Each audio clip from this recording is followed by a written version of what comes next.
19 वर्ष की सिया और 40 वर्ष का सुमेध। तो आइए सुनते हैं एक उम्र के फासले वाली प्रेम कहानी। क्या ये प्रेम कहानी सफल होगी या अधूरी रह जाएगी? दोनों के जिंदगी का सफर। बिहार के शिवापुर के एक गांव में रहने वाली सिया की शादी होने वाली थी। सिया की उम्र 19 वर्ष थी। सिया के जन्म के समय ही उसके माता पिता चल बसे थे। सिया को उसके चाचा और चाची ने पाला था। चाचा चाची जी उसको बहुत स्नेह देते थे, लेकिन उसकी चाची और उनके बच्चे सिया को नापसंद करते थे। इसीलिए सिया की शादी इतनी जल्दी करवा रहे थे। लेकिन शादी वाले दिन ही लड़का शादी करने नहीं आया। शादी की पूरी तैयारी हो गई थी।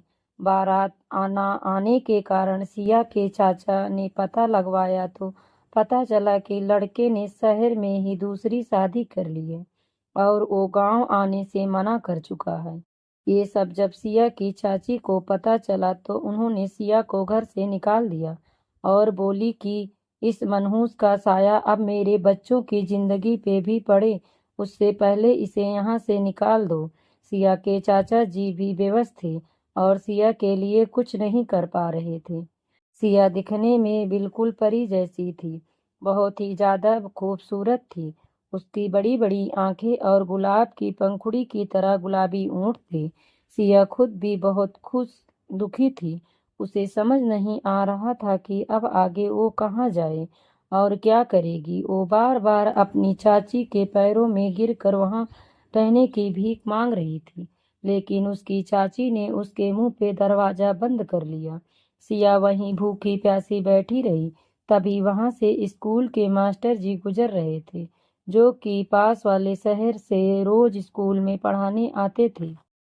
वो सिया को वहां बैठे देख उन्होंने पूछा, बेटा तू यहाँ क्यों बैठी है और ये क्या शादी का जोड़ा भी पहन कर रखा है? सिया दुखी होकर सारी बातें बताने लगी और रोने लगी। मास्टर जी उसकी बात सुनकर बड़े भावुक हो गए और मास्टर जी सिया को बहुत मानते भी थे, क्योंकि सिया उनके स्कूल की बहुत अच्छी विद्यार्थी थी। लेकिन उसने 9वीं के बाद स्कूल जाना बंद कर दिया था, क्योंकि उसकी चाची उससे घर के काम करवाती थी। फिर मास्टर जी बोले, चलो बेटा मेरे साथ मेरे घर, वहां पर तुम्हें अच्छा लगेगा। सिया, नहीं मास्टर जी, मैं बहुत मनहूस हूँ। पैदा होते ही माँ बाप का साया हट गया और फिर चाची को भी मेरी वजह से बहुत दुख हुआ। मास्टर जी सिया के सर पे हाथ रख कर बोले, चलो मेरे साथ सब ठीक हो जाएगा। फिर सिया मना नहीं कर पाई और मास्टर जी के साथ चली गई। वहां जाने के बाद मास्टर जी की पत्नी सुनीता ने सिया का स्वागत किया। सुनीता भी सिया को देखकर बहुत खुश हुई और उसकी खूबसूरती की तारीफ करते नहीं थक रही थी। मास्टर जी ने सुनीता को सब बताया और सिया का ख्याल रखने को कहा। कुछ समय बाद मास्टर जी का पूरा परिवार रात के खाने के लिए एक साथ मिला। तभी सुनीता ने सिया को पूरे परिवार से मिलवाया। मास्टर जी के 3 बेटे और एक बेटी थी। बड़े बेटे का नाम सुमेध और बीच वाले बेटे का नाम रोशन और उसकी पत्नी रागिनी और छोटे बेटे का नाम जय और उसकी पत्नी सोनम और बेटी का नाम पूजा था। और घर में मास्टर जी की माँ भी थी और पिताजी का कुछ साल पहले देहांत हो गया था। सब ने सिया का स्वागत अच्छे से किया, लेकिन रागनी और सोनम को सिया को देखकर अच्छा नहीं लगा, क्योंकि सिया उनसे बहुत ही ज्यादा खूबसूरत थी। सिया की खूबसूरती उन दोनों की आंखों में चुभने लगी थी। सब ने खाना खाया और सब अपने अपने कमरे में चले गए, लेकिन सुमेध को खाने के बाद बाहर टहलने की आदत थी, इसीलिए वो बाहर टहलने निकल गए। तभी सुनीता सिया के पास आई और बोली, मेरे दोनों बेटों की शादी हो गई है, लेकिन मुझे अपने बड़े बेटे की चिंता लगी रहती है। वो एक लड़की से प्यार करता था, लेकिन जब उस लड़की ने इससे शादी करने के लिए कहा तो वो अपनी पढ़ाई में ध्यान देना चाहता था और उस लड़की की शादी कहीं और हो गई। तब से वो शादी नहीं करना चाहता है। पढ़ाई से डॉक्टर तो बन गया, लेकिन इसकी जिंदगी अधूरी रह गई। पूरी जिंदगी ये अकेला कैसे रह पाएगा, यही सोचती रहती हूँ मैं।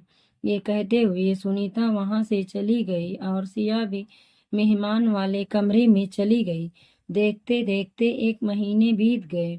अब सबको सिया की आदत हो गई थी। सिया ने घर में सबकी मदद करनी शुरू कर दी थी। हर इंसान की जरूरत सिया बन गई थी उस घर में। खासकर सुनीता को तो बहुत आराम मिल गया था सिया के वहां रहने से, और सिया सुमित की सारी जरूरतों का ध्यान बिना बोले ही रखने लगी थी। घर में सबको पता भी नहीं चला कि कब सिया उन लोगों के लिए इतनी जरूरी बन गई। पूजा की तो बहुत अच्छी मित्र भी बन गई थी। कुछ समय बीतने के बाद महिला मोर्चा से कुछ लोग आए और मास्टर जी से बोले, हमें हमें पता चला है कि एक लड़की आपके घर पर रह रही है और आपने उसे अडॉप्ट भी नहीं किया है, इसीलिए उसे हमारे साथ आने की इजाज़त दे दीजिए। मास्टर जी और उनके परिवार के बार बार मना करने के बावजूद वो लोग नहीं मान रहे थे। फिर सुनीता ने सुमेध से कहा, ये अकेली बच्ची को और न जाने कितने दुख झेलने पड़ेंगे। मैं नहीं चाहती अब ये कहीं और जाए, इसीलिए तुम इससे शादी करके अपना नाम दो। सुमेध, माँ ये क्या बोल रही हो आप? आपको पता है वो मुझसे उम्र में कितनी छोटी है और मैं किसी से भी शादी नहीं करना चाहता। लेकिन सुनीता ने फिर सुमेध को अपनी कसम दी और वहीं उसी समय सबके सामने सुमेध ने सिया के मांग में सिंदूर डाला और सिया को अपना बनाया। ये देखकर सिया को अपने साथ ले जाने वाले लोग वापस चले गए और पूरा परिवार सुमेध की शादी से खुश था। लेकिन राज रागनी और सोनम बिल्कुल भी खुश नहीं थी और उन महिला मोर्चा वाले लोगों को उन दोनों ने ही बुलाया था, क्योंकि वो सिया को अपने घर से भगाना चाहती थी। सारे लोग घर के अंदर आए और सुमेध के छोटे भाई रोशन और जय और बहन पूजा सब शादी की खुशी में एक फंक्शन रखने के लिए बोल रहे थे। तभी सुमेध ने मना कर दिया और बोला, कोई जरूरत नहीं है। वैसे भी जब लोगों को पता चलेगा कि सिया की उम्र सिर्फ 19 वर्ष है और मेरी 40 वर्ष, तो लोग मजाक ही उड़ाएंगे और मैं नहीं चाहता कि मेरा मजाक बनाया जाए। सारे लोग बोलेंगे कि एक पढ़े लिखे डॉक्टर होकर भी मैंने ये सब किया। सारे लोग सुमेध की बात सुनकर चुप हो गए। फिर सुमेध वहां से उठकर अपने कमरे में चला गया। बाद में पूजा और सुनीता ने सिया को भी सुमेध के कमरे में भेज दिया। वैसे तो सिया सुमेध के कमरे में पहले भी जा चुकी थी, लेकिन अब उसे उस कमरे में बहुत अलग लग रहा था। वहां चुपचाप खड़ी सिया की आहट सुनकर सुमेध बोला, क्या हुआ, तुम यहाँ क्या कर रही हो? सहमी हुई सिया लड़खड़ाती आवाज में बोली, जी जी वो पूजा और माँ ने मुझे यहाँ। सुमेध पिछले 1 महीने में आज तक सिया का चेहरा नहीं देखा था। वो जब भी सिया से कुछ बोलता था तो बिना उसे देखे, और उस दिन भी यही हुआ। सुमेध सिया को बिना देखे ही बोला, ये माँ भी ना। सिया, मैं तुमसे शादी सिर्फ तुम्हें यहाँ पर रोकने के लिए किया हूँ और मेरे तरफ से तुम आज़ाद हो। और हाँ, तुम्हें यहाँ रुकने की बिल्कुल भी ज़रूरत नहीं है। और अगर परिवार वाले यहाँ मेरे कमरे में रहने के लिए बोल रहे हैं तो तुम एक काम करो, वहाँ सोफे पर सो जाया करना, लेकिन मेरी कोई भी चीज़ों को हाथ मत लगाना, समझे? सिया जी। फिर सिया वहीं एक तकिया और एक चादर लेकर सोफे पर सो गई। बाहर खड़ी पूजा और सुनीता इंतजार कर रही थी, लेकिन जब बहुत समय हो गया तो वो दोनों खुश हो गई कि सुमेध ने सिया को रूम के अंदर रख लिया। अगले दिन सुबह सुमेध, माँ मैं हॉस्पिटल जा रहा हूँ, नाश्ता बन गया हो तो जल्दी से दे दो। सुनीता, हाँ बेटा बस लाती हूँ। जय, माँ ऑफिस जा रहा हूँ लेकिन मेरे जूते नहीं मिल रहे हैं। सुनीता, हाँ बेटा आई। पूजा, माँ मैं कॉलेज जा रही हूँ, प्लीज मेरे लाल रंग वाली चुन्नी ढूंढ दो। सुनीता, हाँ बेटा अभी आई। ये सब देखकर सुमेध वहां से जाने लगा और बोला, माँ आप सबको देखो, मैं बाहर नाश्ता कर लूंगा। तभी पीछे से भागती हुई सिया आई और सुमेध का हाथ पीछे से पकड़ते हुए बोली, लीजिए आपका नाश्ता तैयार है, बैठ जाइए। सुमेध ने अपनी नज़र पीछे की दौड़ाई तो उसने देखा कि एक खूबसूरत सा हाथ जिसमें लाल रंग की कांच की चूड़ी है और वो उसके हाथों में बहुत खूबसूरत लग रही है। फिर सुमेध वहां पर चुपचाप बैठ गया और नाश्ता करने लगा। नाश्ता करने के बाद सुमेध फिर उठकर जाने लगा। तभी सुनीता ने पीछे से आवाज दी, बेटा सुनो, तुम अपने साथ सिया को भी ले जाओ। सुमेध, सिया को क्यों? सुनीता, सिया के पास सारे कपड़े पुराने हैं, तुम उसे कुछ अच्छे कपड़े दिला दो और कुछ सजने संवारने की चीजें, क्योंकि अभी अभी नई नई शादी हुई है ना, तो पुराने कपड़े अच्छे नहीं लगते। आज तो रागनी ने अपने कपड़े दिए हैं उसको पहनने के लिए, लेकिन रोज रोज किसी और के कपड़े अच्छा नहीं लगता ना। सुमेध, लेकिन माँ, मैं हॉस्पिटल। सुनीता ये कहकर वहां से चली गई और सिया को सुमेध के साथ जाने के लिए भेज दिया। सिया फिर बाहर सुमेध की गाड़ी के पास आकर खड़ी हो गई। सुमेध को माँ पे बहुत गुस्सा आ रहा था और साथ में सिया पर भी, लेकिन उसने कुछ नहीं कहा और सिया को अपने साथ ले गया। लेकिन सुमेध ने सिया को पीछे बैठने को कहा। हॉस्पिटल पहुंचते ही सुमेध बोला, तुम कुछ समय गाड़ी में ही रहना, मैं थोड़ा काम है वो करके आता हूँ। सिया जी। सुमेध कुछ समय बाद अपना काम खत्म करके बाहर गाड़ी के पास आया तो उसकी नज़र सिया पे गई, जो खिड़की पे अपना सिर टिका कर सो रही थी। उसकी खूबसूरत आंखें और उसके ऊँट और गुलाबी चेहरा और उस पर लाल रंग की वो साड़ी बहुत अच्छी लग रही थी। सुमेध तो बस उसे देखता रह गया। बहुत समय तक सुमेध उसे देखता रहा। फिर एक मांगने वाला आया और सुमेध से कुछ खाने को मांगने लगा। तभी सिया की नींद खुल गई और वो भी सुमेध को देखने लगी। सुमेध ने अपने पॉकेट से कुछ पैसे उस आदमी को दिए। वैसे भी सुमेध कुछ कम नहीं दिखता था। उसे देखकर कोई भी उसके उम्र का अंदाजा नहीं लगा सकता था। उसका गोरा रंग रूप, स्मार्ट पर्सनालिटी कोई हीरो से कम नहीं दिखता था। उसके बाद सुमेध गाड़ी में बैठ गया और सिया को शॉपिंग मॉल लेकर गया। सुमेध, चलो उतरो, मॉल आ गया। सिया, हमें नहीं जाना है और हमें कुछ खरीदना भी नहीं है। सुमेध ये सुनकर बहुत गुस्से में आ गया और सिया से बोला, फिर आई क्यों हो? माँ को बोल नहीं सकती थी कि नहीं जाना है? सिया ने धीरे से फुसफुसाते ही कहा, हाँ तो हम कौन सा अपनी खुशी से आपके साथ आए हैं। सुमेध ने सिया की कही बात सुन लिया, फिर भी उसने बोला, क्या बोला तुमने? जरा फिर से बोलना। सिया कुछ नहीं बोली। बोले हम, ये बोलकर वो गाड़ी से बाहर आ गई और बोली, चलिए। सुमेध उस समय भी सिया के ठीक सामने ही खड़ा था, इसीलिए दोनों की आंखें एक दूसरे से टकरा गई और दोनों एक दूसरे को देखने लगे। फिर सुमेध ने अपनी नजरें हटाई और आगे चला गया। सिया वहीं खड़ी ये सोचने लगी कि सुमेध ने आज पहली बार उसे देखा। तभी सुमेध ने गुस्से से आवाज लगाई, अब चलोगी या उठा कर ले जाना होगा? सिया सुमेध की आवाज सुनकर दौड़कर सुमेध के पास आ गई। फिर दोनों मॉल के अंदर आ गए और सुमेध ने सिया को कपड़े और बाकी का सामान दिलाया और फिर दोनों घर की तरफ ही आ रहे थे। तभी बीच में एक चाट वाला ठेला दिखा और सिया को रहा नहीं गया और उसने जोर से चिल्लाया, चाट। ये सुनकर सुमेध ने गाड़ी रोकी और पीछे देखकर बोला, क्या? सिया नरम आवाज में बोली, नहीं कुछ नहीं। फिर सुमेध गाड़ी से उतर गया और सिया को बोला, चलो उतरो नीचे। सिया सहमी हुई बाहर आई और बोली, मेरे मुंह से गलती से निकल गया, क्योंकि मेरे चाचा जी हमेशा स्कूल जाते टाइम चाची जी इससे छिपा कर चाट खाने के लिए पैसे दिया करते थे। ये बोलते बोलते सिया के आंखों में आंसू आ गए और सिया अपने आंसू छिपाते हुए बोली, हमें चलना चाहिए, घर पे माँ इंतजार कर रही होगी। सुमेध बस उसे देखे जा रहा था।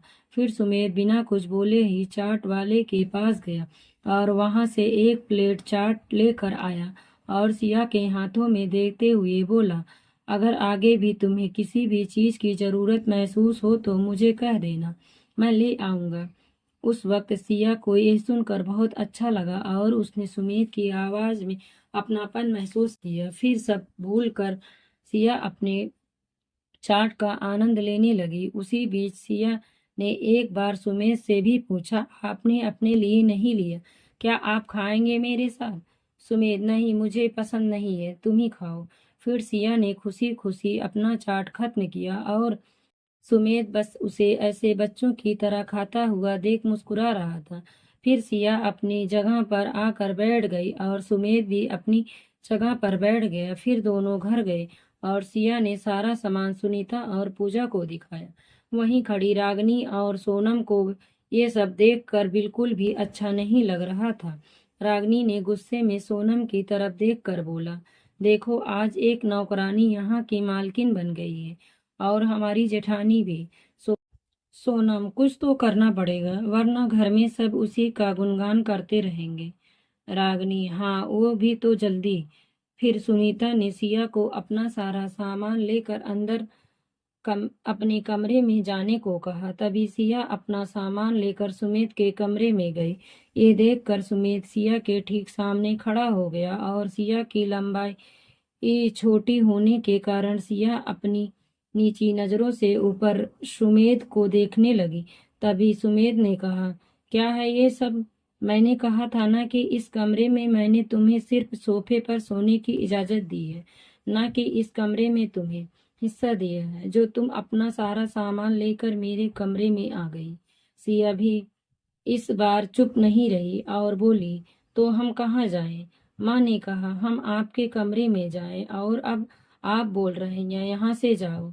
फिर हम कहाँ जाएं, आप ही बताइए। और हमारी आपसे शादी हुई है, तो उस हिसाब से हम आपकी पत्नी हुए ना। सुमेध फिर वहां से हटकर दूर हुआ और अपनी नजरें हटाते हुए बोला, जहाँ तुम्हारा मन वहाँ जाओ, बस यहाँ मेरे कमरे से जाओ। और वैसे भी मैंने खुशी से तुमसे शादी नहीं की है, जबरदस्ती माँ ने करवाया है, और कानूनी तौर पर तो हम पति और पत्नी हैं भी नहीं। ये सुनकर सिया को बहुत दुख हुआ और सिया अपना सारा सामान सोफे पर रखते हुए बोली, ठीक है, लेकिन ये सोफे पर रहने की इजाजत तो आपने दी है ना, तो मैं अपना सामान यहाँ इस सोफे पर रख रही हूँ। ये बोलकर सिया वहां से बाहर चली गई। सिया के दिमाग से सुमेध की कही बात बाहर नहीं निकल रही थी कि सिया को खुद भी नहीं समझ आ रहा था कि सुमेध की बातों का आखिर उसे इतना बुरा क्यों लग रहा है। फिर देखते ही देखते शाम हो गई। सब लोग अपने काम से घर आ चुके थे और अब रात के खाने की तैयारी चल रही थी। तभी सिया सुनीता के पास गई और बोली, लाइए माँ, हम आपकी मदद करते हैं। सुनीता मुस्कुराई और सिया से बोली, हाँ, आओ, तुमने अपने सामान अच्छे से रख लिए ना? सिया ने मन ही मन सोचा, कैसे रखें, ये सुमेध जी ने तो हमें कमरे से ही निकालने की बात करते रहते हैं। अब ये बातें माँ को बताऊं तो उन्हें बुरा लगेगा। सिया को ऐसे चुप देखकर सुनीता ने फिर से पूछा, सिया क्या हुआ, कुछ बात है तो मुझे बताओ। सिया, नहीं माँ, कोई बात नहीं है, मैं ठीक हूँ और सामान भी मैंने रख दिया है। फिर दोनों मिलकर खाना बनाने लगी। कुछ समय बाद सब खाने के लिए नीचे आए और खाने की टेबल पर बैठे। सिया और सुनीता सबको खाना परोसने लगे। तभी सोनम और रागनी आई और सबको देखते हुए बोली, माँ और पूजा, आप दोनों खाने के लिए बैठ जाइए, खाना हम तीनों बहुएं परोस देंगे। सुनीता मुस्कुराई और बोली, ठीक है। फिर सबको तीनों ने खाना दिया और सब ने खाना शुरू किया। जैसे ही सब ने खीर खाई तो सबसे पहले सुमेध का सबसे छोटा भाई जय बोला, वाह माँ, तुम्हारे हाथों में तो जादू है, क्या खीर बनाया है तुमने? तभी पीछे से सुमेध का मझला भाई रोशन बोला, हाँ, तुमने तो बिल्कुल सही कहा।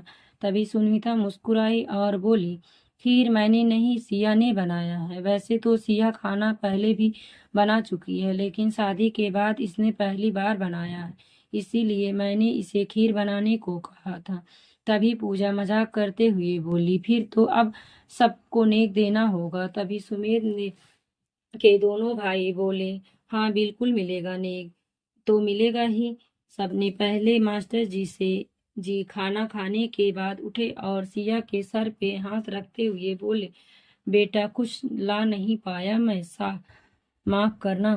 सिया उनको रोकते हुए बोली, पिताजी आपने अपना हाथ मेरे सर पे रख दिया और कुछ नहीं चाहिए हमें। फिर सिया की बातों पर मास्टर जी मुस्कुराए और सुनीता के तरफ देखा तो फिर सुनीता वहां से उठकर मास्टर जी के पास साथ खड़ी हुई और सिया के हाथों में सोने के कंगन देते हुए बोली, ये मैंने अपनी बड़ी बहू के लिए बनवाया था। उसके बाद रोशन बोला, हाँ हटिए माँ हटिए, अब हम लाइन में लगे हैं। सुनीता, लेकिन तुम सब तो सुमेश से छोटे हो और पूजा तुम भी लाइन में खड़ी हो। और रोशन, वो सब कुछ नहीं होता है, हम सिया से तो उम्र में बहुत बड़े हैं और सिया पूजा से भी छोटी है, तो उससे नेक तो मिलना ही चाहिए। चलिए हटिए जल्दी से। तभी सुनीता और मास्टर जी दोनों मुस्कुराते हुए साइड हो गए। फिर रोशन ने रागनी को बुलाया और बोला, रानू अपनी ये रिंग उतार कर दो।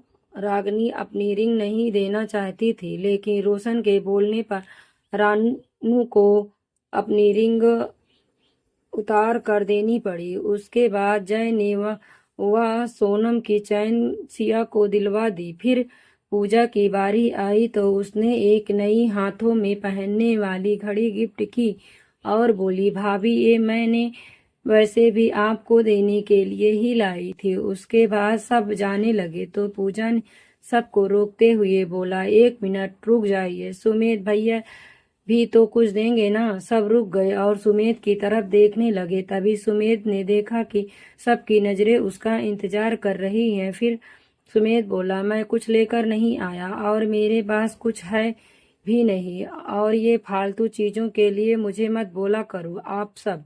ये बोलकर सुमेध वहां से चला गया और रागनी ये देख कर मुस्कुरा रही थी कि तभी रोशन की नजर रानू पर गई और वो उसके पास जाकर धीरे से बोला, जो तुम चाहती हो ना वो तुम्हें कभी नहीं मिलेगा, समझी। उसके बाद सब लोग वहां से चले गए और रानू भी वहां से गुस्से में चली गई। अब वहां पर सुनीता और सिया बचे थे। सुनीता सिया के पास आई और बोली, तुम सुमित की बातों का बुरा मत मानना बेटा, वो तो बस कुछ लाया नहीं इसीलिए। तभी सिया बोली, नहीं माँ, हमें बुरा नहीं लगा, वैसे भी सुमेश जी हमसे शादी नहीं करना चाहते थे। ये बोलने के बाद सिया वहां से चली गई और फिर सुनीता भी अपने कमरे में चली गई। सिया कमरे में गई तो उसने देखा कि सुमेध की किताबें नीचे जमीन पे गिरी हुई है। फिर सिया सारी किताबों को जल्दी जल्दी उठाकर ऊपर टेबल पर रखने लगी।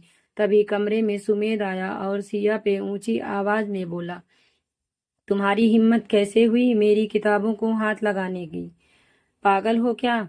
तुम्हें मेरी बात समझ नहीं आई क्या? कितनी बार बोलूं कि कमरे में किसी चीज को हाथ मत लगाना। सिया, ओ मैं तो बस।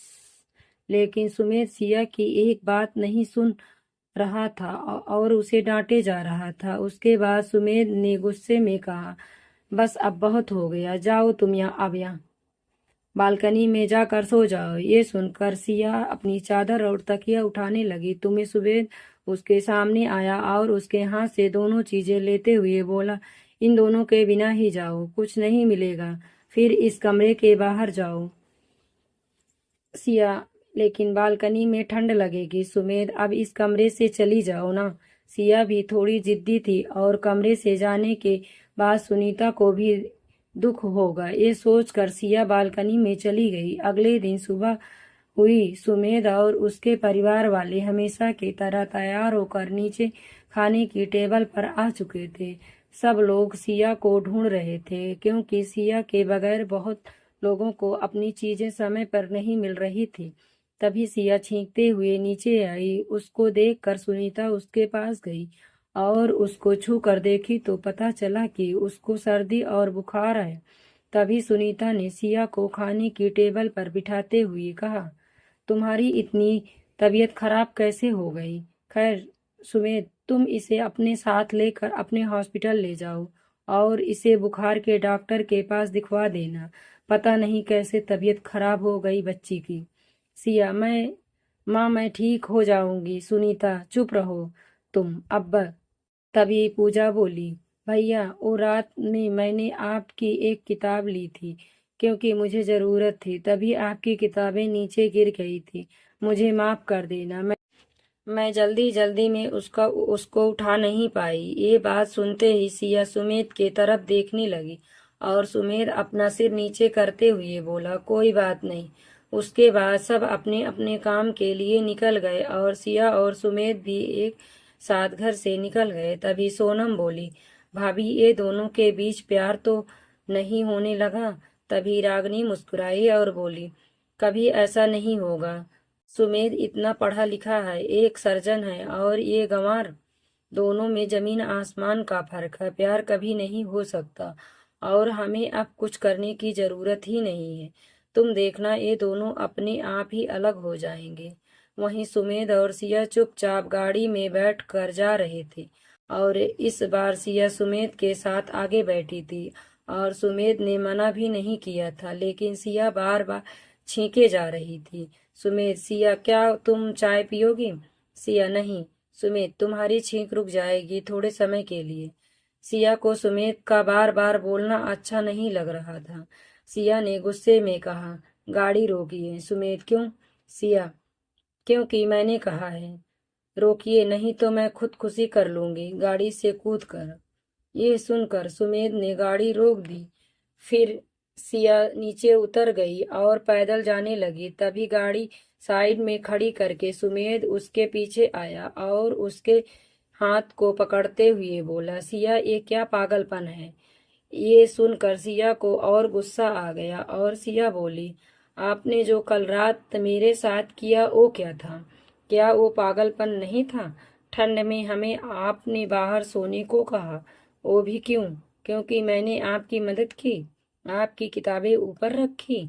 सुमेध उसको शांत करने की कोशिश कर रहा था, लेकिन सिया चुप होने का नाम ही नहीं ले रही थी और बोली, आपने हमें अनपढ़ कहा, आप सर्जन हैं, इसका मतलब ये नहीं कि आपको सबका मजाक बनाने का लाइसेंस मिल गया है। और हमने भी 9वीं कक्षा तक पढ़ाई की है, समझे आप? सुमेध सिया की हंसी उड़ाते हुए कहा, ओह, हाँ हाँ, बिल्कुल समझ गया। तुमने तो बहुत ज्यादा पढ़ाई कर ली है। वाह, क्या बात है। सिया गुस्से में थी और बोली, हाँ बिल्कुल। आप और आपको लगता है कि आपको अनपढ़ बीबी मिली है, लेकिन मुझे कौन से आप कोई हीरो मिल गए हैं। आप भी तो बूढ़े हैं। सुमेध, क्या तुमने कहा? मुझे बूढ़ा कहा? सिया, हाँ कहा। क्या करेंगे आप? तभी वहां से जाता हुआ एक लड़का बोला, इसीलिए शादी नहीं करनी चाहिए, कहीं भी बीबियां शुरू हो जाती हैं। सुमेध, हाँ सही बोला भाई, तुम बिल्कुल भी शादी मत करना, क्योंकि बीबियों ऐसी ही खतरनाक होती हैं। फिर दोनों ने एक दूसरे की तरफ देखा। तभी सिया की तरफ से एक कार जा रही थी और सुमेध ने सिया को बचाने के लिए उसे अपनी ओर खींचा। सिया की आंखें बंद हो गई थी। सुमेध गाड़ी वाले को पीछे से चिल्ला कर बोला, पागल है क्या? देखकर नहीं चला सकता? फिर उसकी नजर सिया पर गई, जो डर से अपनी आंखें बंद करके सुमेध के शर्ट को जोर से पकड़ रखी थी। सुमेध उसे बड़े प्यार से देखने लगा और उसके चेहरे पर एक मुस्कान आ गई। उतने में सिया ने अपनी आंखें खोली और बोली, हाय, मैं बच गई। फिर उसने देखा कि वो सुमेध की बाहों में है। ये देखकर सिया सुमेध से दूर खड़ी हो गई और दोनों ने अपनी नजरें एक दूसरे की तरफ से हटा लिए। फिर सुमेध ने सिया का हाथ पकड़ा और उसे कार में बिठाने के लिए ले जाने लगा और सिया बस सुमेध को देखे जा रही थी। फिर सुमेध ने सिया को अपनी सीट पे बिठाया और खुद गाड़ी में बैठकर हॉस्पिटल गया। दोस्तों, कहानी अभी जारी है। नेक्स्ट पार्ट हम जल्द लेकर आएंगे। आपको कहानी कैसी लगी कृपया कमेंट में बताएं और वीडियो को लाइक, शेयर और चैनल को सब्सक्राइब करें। धन्यवाद दोस्तों।